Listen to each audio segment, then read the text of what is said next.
अस्सलामुअलैकुम। आप देख रहे हैं ब्रेन फ्यूल टीवी।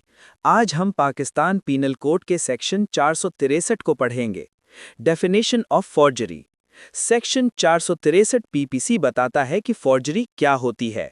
इसके मुताबिक अगर कोई शख्स झूठे डॉक्यूमेंट्स, जाली पेपर्स, फेक सिग्नेचर्स, बदलते हुए डॉक्यूमेंट्स या किसी डॉक्यूमेंट को इस तरह बनाए या बदले कि कोई दूसरा इंसान धोखा खा जाए और उसे असली समझ ले, तो इस अमल को फॉर्जरी कहते हैं। चलिए पढ़ते हैं डिटेल्स में। कभी सोचा है कि कागज पर बोला गया झूठ असल में होता क्या है? वैसे तो पाकिस्तान में खास कानून मौजूद है जो इसकी पूरी वजाहत करता है। तो आइए जरा गहराई में जाते हैं और देखते हैं कि पाकिस्तान पेनल कोड का सेक्शन 463 यानी जालसाजी को कैसे बयान करता है। अच्छा, एक सवाल है। फ़र्ज़ करें किसी दोस्त से बहस हो रही है और बहस जीतने के लिए टेक्स्ट मैसेज का स्क्रीनशॉट थोड़ा सा एडिट कर दिया, तो क्या ये एक जुर्म है? ये एक ऐसी मिसाल है जहाँ एक छोटे से झूठ और एक कानूनी जुर्म के बीच की लकीर थोड़ी धुंधली हो जाती है ना। इसको समझने के लिए ना ज़रा बचपन में चलते हैं। ये बिल्कुल वैसा ही है जैसे किसी साइन किए हुए रिपोर्ट कार्ड पर ख़राब ग्रेड को बदल दिया जाए। देखें, कागज़ वही है, दस्तखत भी असली हैं, लेकिन नंबरों के अंदर एक झूठ छुपा दिया गया है। तो ये तो हो गई आम जिंदगी की मिसालें, लेकिन इन सब के पीछे एक बाकायदा कानून मौजूद है। चलें अब देखते हैं कि कानून की किताब इस बारे में आखिर कहती क्या है। बिल्कुल सादा ज़बान में, जालसाजी का मतलब है किसी भी दस्तावेज को इस नीयत से बनाना या उसमें तब्दीली करना कि किसी को धोखा दिया जाए या नुकसान पहुंचाया जाए। अब यह नुकसान माली भी हो सकता है, किसी की साख का भी हो सकता है, या किसी को कानूनी मुश्किल में डालना भी हो सकता है। और पाकिस्तान पीनल कोड में जो सेक्शन इस अहम तारीफ को बयान करता है वो है सेक्शन 463। ये नंबर याद रखें क्योंकि सारी कहानी की बुनियाद यही है। इसको याद रखने का एक बेहतरीन तरीका यह है कि सेक्शन 463 को जालसाजी का डीएनए समझा जाए। ये खुद जुर्म की तारीफ करता है, मतलब ये बताता है कि जालसाजी है क्या। बाकी कवानीन फिर इसकी सज़ा वगैरह बताते हैं।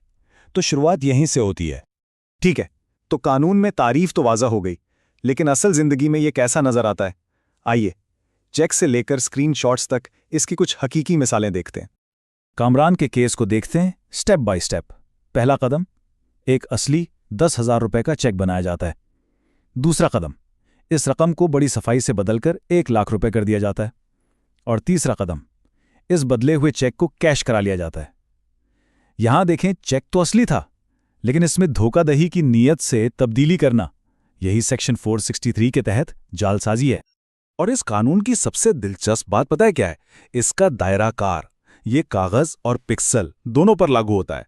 यानी एक तरफ फिजिकल चेक, वसीयत या रिपोर्ट कार्ड में तब्दीली करना, और दूसरी तरफ किसी डिजिटल स्क्रीनशॉट, पीडीएफ इनवॉइस या ईमेल को एडिट करना। कानून की नज़र में ये दोनों ही दस्तावेज हैं। लेकिन एक मिनट, क्या हर गलती जालसाजी होती है? अगर अनजाने में कुछ गलत लिख दिया तो? नहीं। यहीं पर एक बहुत अहम उसूल सामने आता है जो एक मासूम गलती और एक मुजरिमाने फेल में फ़र्क करता है।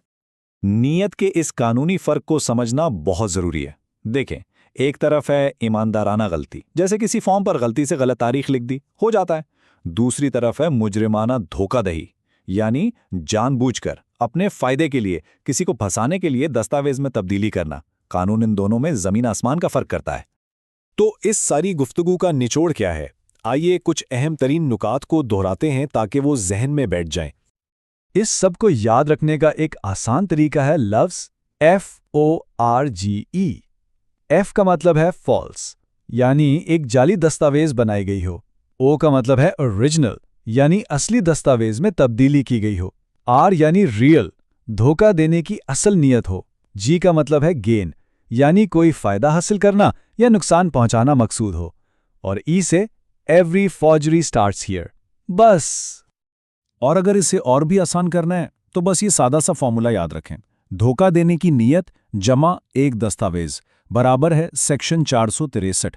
ये दो बुनियादी चीजें मिलकर ही जालसाजी का जुर्म बनाती हैं। और अगर इस पूरी बात से सिर्फ एक चीज याद रखनी हो तो वो ये है, नीयत ही सब कुछ है। कानून हादसाती गलतियों के पीछे नहीं जाता, बल्कि जानबूझकर बोले गए झूठ के पीछे जाता है।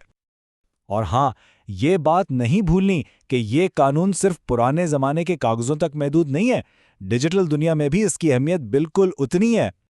तो आखिर में ये सब कुछ हमें एक बड़े अहम सवाल पर छोड़ जाता है। जैसे जैसे हमारी दुनिया मजीद डिजिटल हो रही है, मुस्तकबिल में दस्तावेज़ात की और कौन सी नई शक्लें सामने आ सकती हैं, और सेक्शन 463 जैसे कवानीन को इन सब का अहाता करने के लिए खुद को कैसे तैयार करना होगा, इस पर सोचना बहुत ज़रूरी है।